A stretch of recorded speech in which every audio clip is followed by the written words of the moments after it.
Welcome to the Inner Coach Classroom with me, Emma Benyon, a multi-certified coach and educator with over 13 years of experience within the education sector. This podcast is all about helping educators and leaders build their inner confidence so they can become more confident, self-aware, and transform how they work and lead. So if you're an educator or leader, then you are in the right place for coaching, mindset, and reflection. So in today's episode, I want to talk all about quiet confidence. The kind that doesn't shout, doesn't push, doesn't demand, instead feels grounded, steady, and deeply rooted in who you are. Now, we've been exploring how to build your inner coach over the past few episodes, and an inner coach that speaks louder than self-doubt and that inner critic. Because if you're an educator or leader, you will know that self-doubt can creep in quickly. It can shape how you show up, how you make decisions, and ultimately how you feel about yourself too. The good news is that you already have your inner coach. And if you've been listening to the podcast so far, chances are you will have started to develop it too. You already have that wiser, calmer, more grounded voice inside you. It just needs the space to speak. So let's dive into finding out more. So self-doubt can often show up in education and leadership roles. Yet it's not a flaw. Self-doubt is not a flaw, and it's absolutely not a sign that you're not capable. It's not a sign that you're failing either. It's a completely human response to the environments educators and leaders work in. You're constantly making decisions, holding emotional space, navigating expectations, responding to pressure, supporting others, being observed, evaluated, or feeling like you're being judged. And when you're in a role where people, students, colleagues rely on you, it is easy to slip into, am I doing enough? Did I handle that right? What if I get that wrong? What will people think? And self-doubt absolutely thrives in high pressure, high responsibility environments.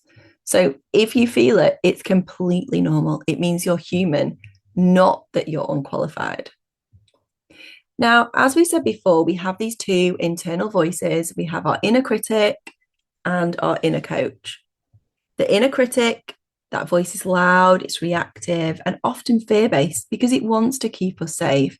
And it does that by catastrophizing, overthinking, assuming the worst, comparing you to others, and pushing you to be perfect.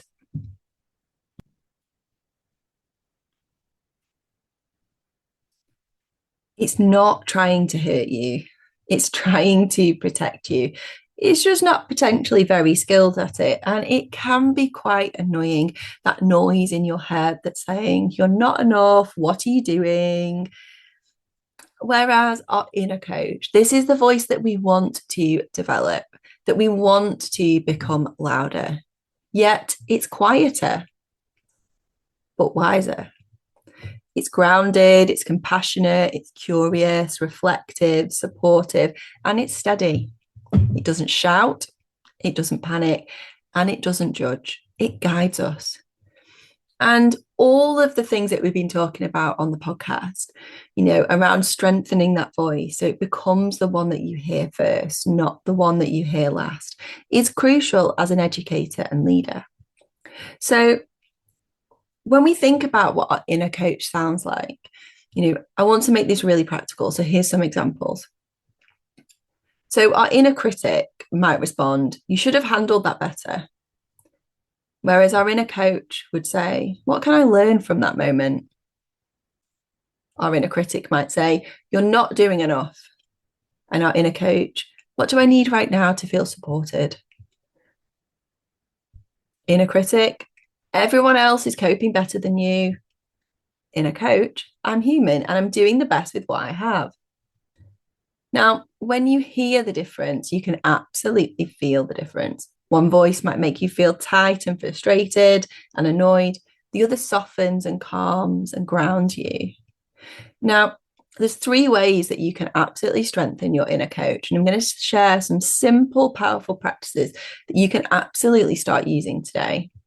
And we've talked about some of these before. So create a pause before responding. Self-doubt absolutely thrives in that urgency. It thrives in that reaction, whereas our inner coach thrives in space and how we respond. So that 3-second breath can absolutely change everything. So before you respond, before you decide, pause and let your inner coach catch up, let your brain catch up so that you respond rather than react. You might also want to ask yourself a grounding question. So our inner coach responds to curiosity really beautifully. So you might try asking, what would the most compassionate version of me say right now? What do I need in this moment? What's the truth here, not the fear? And these questions open that door for your inner coach to speak authentically, supportive, to absolutely help you to work and develop in a beautiful way.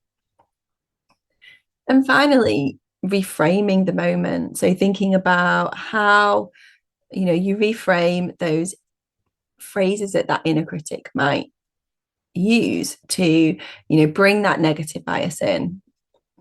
Our inner critic absolutely judges, where our inner coach can help to reframe that so that we're not feeling judged. So instead of, why can't I cope?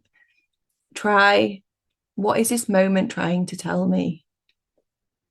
Instead of, I failed, try, what did this teach me? And reframing isn't about pretending everything's fine or positive toxicity. It's choosing a perspective that supports you rather than punishes you or is judgmental. And it's a really beautiful way to actually just flip a situation around so that you respond rather than react, and that it comes from a place of being more authentic, being more compassionate, being more empathetic. So I would like you to think about a recent situation where that self-doubt showed up, where that inner critic was incredibly noisy. Perhaps it was a conversation, maybe it was a decision you had to make, maybe it was a meeting, maybe a meeting with a colleague or a parent. That moment where you felt unsure, potentially you felt small as well. And I want to ask yourself with that, what did my inner critic say in that moment? And just notice whatever it was that was said. And then I want you to bring that kind of reframe in of, what might my inner coach have said instead? So if you had have listened to your inner coach rather than your inner critic, what would your inner coach have said? That is how your awareness grows, that self-awareness, how your confidence grows, and how your inner coach becomes louder. And I want to leave you with one final tool for you to use. You'll know, if you've been listening to the podcast, how passionate I am about journaling as a tool for educators and leaders. So I want to leave you with a journaling prompt that fits in perfectly with what we have been discussing in this episode. So the journaling prompt, grab your journal, your notebook, your pen, your phone, however you are going to spend time to pause and reflect on this now.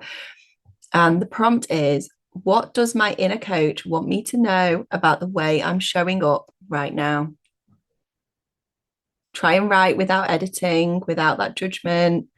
Let your inner coach speak. Be gentle, be compassionate, and be honest.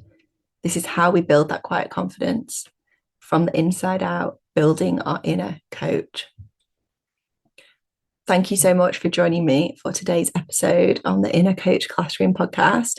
Just remember that your inner coach already exists. You're not creating it, you're reconnecting with it. And the more you listen to it, the more confident you'll feel, the more grounded and more intentional you will become. If you felt this episode absolutely resonated with you, then I would love to hear your reflections. Come and connect with me over on my socials, Instagram, Facebook, or LinkedIn. All the links are in the show notes. And make sure you follow and subscribe as well so you don't miss any future episodes of the podcast. And also, why not take a moment to share it with a friend or colleague? Let's continue to build your inner coach together, one episode at a time.